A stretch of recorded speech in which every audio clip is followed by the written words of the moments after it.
Masturbation അല്ലെങ്കിൽ സ്വയംഭോഗം മിക്കവരും അവരുടെ കൗമാര പ്രായത്തിലാണ് ഈ സ്വയംഭോഗം അല്ലെങ്കിൽ മാസ്റ്റർബേഷൻ ഇത് ആരംഭിക്കുന്നത്.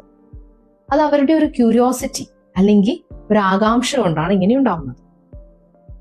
പിന്നെ ബർഗർ, പിസ്സ അല്ലെങ്കിൽ വേറെ എന്തെങ്കിലും സാധനങ്ങൾ പോലെ സ്വയംഭോഗവും ഇവരുടെ തലച്ചോറിൽ ഡോപാമിൻ ഉൽപ്പാദിപ്പിക്കും. പിന്നീട് ഇവർക്ക് ഇതൊരു ഹാബിറ്റ് ആവും, അത് അവരുടെ ഒരു ശീലമാവും. പിന്നെ ലേറ്റർ ഓൺ അതൊരു ആസക്തിയായി മാറും. സോ മാസ്റ്റർബേഷൻ നോർമൽ ആണ്, അത് ചെയ്യുന്നത് കൊണ്ട് തെറ്റുമില്ല. ബട്ട് അഡിക്ഷൻ ആയി കഴിഞ്ഞാൽ, അതിനോടൊരു ആസക്തി മൂത്ത് കഴിഞ്ഞു കഴിഞ്ഞാൽ അത് പ്രോബ്ലമാണ്. So addiction to masturbation is not good.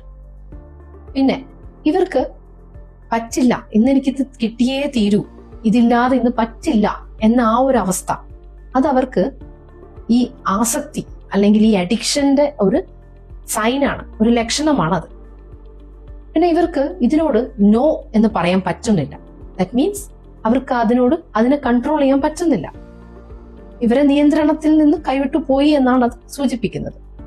So ഇങ്ങനെയൊക്കെ വരുമ്പോൾ ഈ മാസ്റ്റർബേഷൻ അഥവാ സ്വയംഭോഗം നമ്മൾ എപ്പോഴും ശ്രദ്ധിക്കേണ്ടതാണ്. ആൻഡ് അറ്റ്ലീസ്റ്റ് ഇവർക്കൊരു മിനി കൗൺസിലിംഗ് അല്ലെങ്കിൽ മെഡിക്കേഷൻസ് അത്യാവശ്യമാണ്.